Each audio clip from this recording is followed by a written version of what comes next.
Friends, welcome to Reshma Gowda vlogs. ನಾನು ರೇಷ್ಮಾ. ನಾನಿವತ್ತು ಕರ್ಜಿಕಾಯಿ ಮಾಡೋಣ ಅಂತ ಅಂದ್ಕೊಂಡಿದ್ದೀನಿ. ಮೊದಲಿಗೆ ಒಂದು ಅರ್ಧ ಕೆ ಜಿಯಷ್ಟು ಮೈದಾ ಹಿಟ್ಟನ್ನ ನೀರು ಮತ್ತು ಎಣ್ಣೆ ಸೇರಿಸ್ಕೊಂಡು ಸಾಫ್ಟಾಗಿ ಕಲಸಿಟ್ಕೋಬೇಕು. ಯಾಕೆ ಅಂದರೆ ಕರ್ಜಿಕಾಯಿ ತುಂಬ ಚೆನ್ನಾಗಿ ಬರುತ್ತೆ. ಒಂದು 2 ಗಂಟೆ ಟೈಮ್ ಹಿಟ್ಟು ನೆನೆದ್ರೆ ಆಮೇಲೆ ಒಂದು ಪಾತ್ರೆಯಲ್ಲಿ ಒಂದು ಮುಕ್ಕಾಲು ಬಟ್ಲಷ್ಟು ಕೊಬ್ಬರಿ ತುರಿ ಹಾಕ್ಕೊಂಡಿದ್ದೀನಿ. ಯಾಕೆಂದರೆ ನಾನು ಸ್ವಲ್ಪ ಜಾಸ್ತಿ ಕ್ವಾಂಟಿಟಿನಲ್ಲಿ ಮಾಡ್ತಾಯಿದ್ದೀನಿ. ನೀವು ಕಡಿಮೆ ಕ್ವಾಂಟಿಟಿಲಿ ಮಾಡಿದ್ರೆ ಕಡಿಮೆ ಹಾಕ್ಕೊಳ್ಳಿ. ಹಾಗೆಯೇ ಒಂದು ಮುಕ್ಕಾಲು ಬಟ್ಲಷ್ಟು ಬೆಲ್ಲನ ಚಾಕುನಲ್ಲಿ ಒರ್ದು ತೊಗೊಂಡಿದ್ದೀನಿ. ಅದು ಸ್ವಲ್ಪ ತರ್ತರಿಯಾಗಿರಲಿ ಅಂತ ಹೇಳ್ಬಿಟ್ಟು. ಹಾಗೆ ಒಂದು ಮುಕ್ಕಾಲು ಬಟ್ಲಷ್ಟು ಹುರ್ಗಡ್ಲೆನ ಮಿಕ್ಸಿ ಜಾರ್ನಲ್ಲಿ ಹಾಕ್ಕೊಂಡು ಸ್ವಲ್ಪ ಒಂದೇ ಒಂದು ಪಲ್ಸಷ್ಟು ಪೌಡರ್ ಮಾಡ್ಕೊಂಡಿದ್ದೀನಿ. ಅದು ಬಾಯಿಗೆ ಸಿಗಬೇಕು ಅಂತ ಹೇಳ್ಬಿಟ್ಟು. ಹಾಗೆಯೇ ಒಂದು 4ರಿಂದ 5 ಏಲಕ್ಕಿನ ಕುಟ್ಟಿ ಪುಡಿ ಮಾಡಿ ಸೇರಿಸ್ಕೊಂಡಿದ್ದೀನಿ.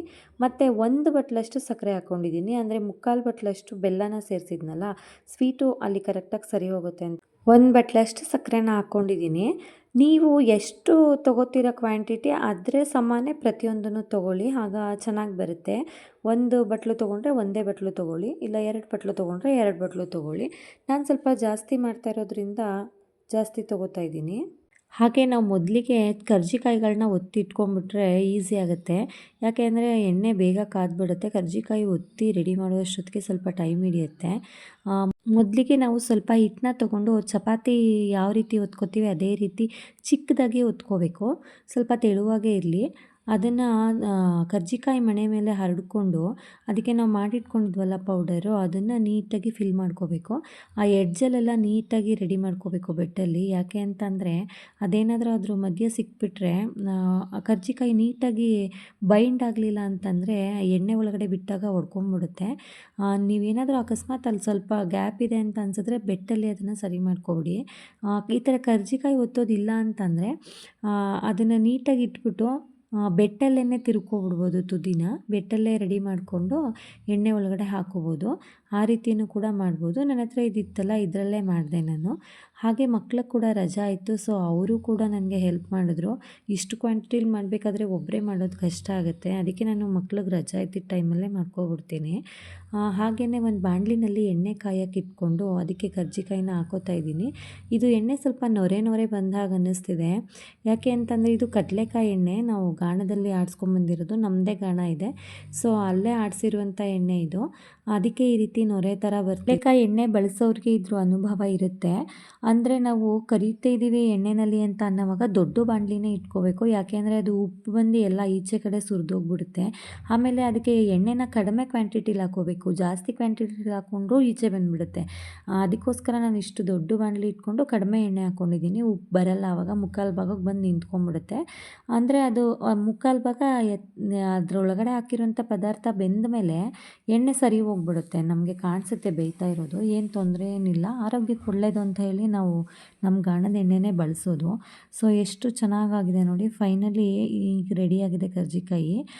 ಹಾಗೆ ಮುರಿದು ತೋರಿಸ್ತಾ ಇದ್ದೀನಿ ನೋಡಿ ಎಷ್ಟು ಗರ್ಮಿಯಾಗಿ ಬಂದಿದೆ ಅಂತ. ಇದನ್ನು ಒಂದು 15 ದಿನ ಇಟ್ಟರೂ ಹಾಳಾಗಲ್ಲ.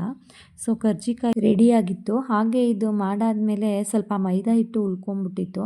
ಸೊ ಇದನ್ನು ಏನು ಮಾಡೋದು, ವೇಸ್ಟ್ ಆಗಿಬಿಡುತ್ತಲ್ಲ ಅಂತ ಹೇಳ್ಬಿಟ್ಟು ಸ್ವಲ್ಪ ಸಕ್ಕರೆನ, ಒಂದು ಗ್ಲಾಸಷ್ಟು ಸಕ್ಕರೆನ ಮಿಕ್ಸಿನಲ್ಲಿ ಫೈನ್ ಪೌಡರ್ ಮಾಡ್ಕೊಂಡಿದ್ದೀನಿ. ಮಾಡ್ಕೊಂಡ್ಬಿಟ್ಟು ಮತ್ತು ಎಣ್ಣೆ ಕಾಯ್ತಾ ಇತ್ತಲ್ಲ, ಅದೇ ಬಾಣಲಿಗೆ ಚಿರೋಟಿ ಮಾಡ್ಕೊಬಿಡೋಣ ಅಂತ ಹೇಳ್ಬಿಟ್ಟು ಸೇಮ್ ನಾವು ಕರ್ಜಿಕಾಯಿಗೆ ಹೇಗೆ ಒತ್ಕೊಂಡ್ವಿ ಅದೇ ಸೈಜಲ್ಲಿ ಒತ್ಕೊಳ್ಳೋದು. ಅಂತಂದರೆ ಚಿರೋಟಿ ಮಾಡಬೇಕಾದ್ರೆ 1 ಬೈ 1 ಒಂದು 5-6 ಒತ್ಕೊಂಡು ತುಪ್ಪ ಸವರಿ ಅದನ್ನು ರೌಂಡ್ ಕಟ್ ಮಾಡಿ ಒತ್ಕೋತಾರೆ. ಅದು ಬೇರೆ ಮೆಥಡು. ಬಟ್ ಇದು ಸ್ವಲ್ಪ ಹಿಟ್ಟು ಉಳ್ಕೊಂಡಿತ್ತಲ್ವ, ಈಗ ಅದೆಲ್ಲ ಮಾಡೋದಕ್ಕೆ ರಿಸ್ಕ್ ಆಗುತ್ತೆ ಅಂತ ಹೇಳ್ಬಿಟ್ಟು ಮಾಮೂಲಿ ಸುಮ್ಮನೆ ಒಂದೇ ಲೇಯರ್ನಲ್ಲಿ ಒತ್ಕೊಂಡೆ. ಇದು ಕೂಡ ತುಂಬ ಚೆನ್ನಾಗಿ ಬರುತ್ತೆ.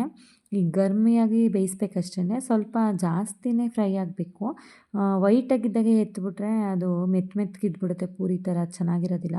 ಸ್ವಲ್ಪ ಚೆನ್ನಾಗಿ ಬೆಂದ ಮೇಲೆ ಕಲರ್ ಚೇಂಜ್ ಆದಮೇಲೆ ಅದನ್ನು ಎತ್ಕೊಂಡು ಒಂದು ಪಾತ್ರೆನಲ್ಲಿ ಹಾಕ್ಕೋಬೇಕು. ಹಾಗೆ ಹಿಂದೆಯೇ ಇನ್ನೊಂದು ಪೂರಿನ ಹಾಕ್ಕೊಬಿಡ್ತೀನಿ. ಯಾಕೆಂದರೆ ಇದೆಲ್ಲ ರೆಡಿ ಮಾಡೋಷ್ಟೊತ್ತಿಗೆ ಅದು ಬೆಂದಿರುತ್ತೆ. ಒಂದಾದಮೇಲೆ ಒಂದು ಎತ್ಕೋಬೋದು. ಸುಮ್ಮನೆ ಎಣ್ಣೆ ಕಾಯಲ್ಲ ಅಂತ ಹೇಳ್ಬಿಟ್ಟು ಆ ರೀತಿ ಮಾಡ್ಕೊತೀನಿ. ಅದನ್ನು ಮತ್ತೆ ಇನ್ನೊಂದು ತಟ್ಟೆಗೆ ತೊಗೊಂಡು ನಾವು ಮೊದಲೇ ಪುಡಿ ಮಾಡಿ ಇಟ್ಕೊಂಡಿದ್ವಲ್ಲ ಸಕ್ಕರೆ, ಅದನ್ನು ನೀಟಾಗಿ ಎಲ್ಲೂ ಜಾಗ ಬಿಡದೇ ಇರೋ ಹಾಗೆ ಉದುರಿಸ್ಬೇಕು. ಉದುರಿಸಿದ್ರೆ ತುಂಬ ಸ್ವೀಟ್ ಚೆನ್ನಾಗಿರುತ್ತೆ ಎಲ್ಲ ಕಡೆಯೂ. ಯಾಕೆಂದರೆ ಅದು ಪೂರಿ ಸಪ್ಪೆ ಇರುತ್ತೆ ಅಲ್ವಾ. ಸಕ್ಕರೆ ಪುಡಿ ಉದುರಿಸಿಲ್ಲ ಅಂತಂದರೆ ಸರಿ ಹೋಗಲ್ಲ. ಈ ರೀತಿ ಮಾಡಿಕೊಂಡ್ರೆ ಸಿಂಪಲ್ಲಾಗಿ ಒಂದು ಚಿರೋಟಿ ರೆಡಿ ಆಗುತ್ತೆ. ನಾನು ಹಿಟ್ಟು ಮಿಕ್ಕಿತ್ತಲ್ಲ ಅಂತ ಹೇಳ್ಬಿಟ್ಟು ಈ ರೀತಿ ಮಾಡ್ಕೊಂಡಿದ್ದೀನಿ. ತುಂಬ ಚೆನ್ನಾಗಿ ಬಂದಿತ್ತು. ಸೊ ಇದಾಗಿತ್ತು ಇವತ್ತಿನ ವ್ಲಾಗ್. ಇಷ್ಟ ಆದರೆ ಲೈಕ್ ಮಾಡಿ, ಶೇರ್ ಮಾಡಿ, ಸಬ್ಸ್ಕ್ರೈಬ್ ಮಾಡ್ಕೊಳ್ಳೋದನ್ನು ಮರಿಬೇಡಿ. ಮತ್ತೆ ನೆಕ್ಸ್ಟ್ ವ್ಲಾಗಲ್ಲಿ ಸಿಗೋಣ. ನಮಸ್ತೆ.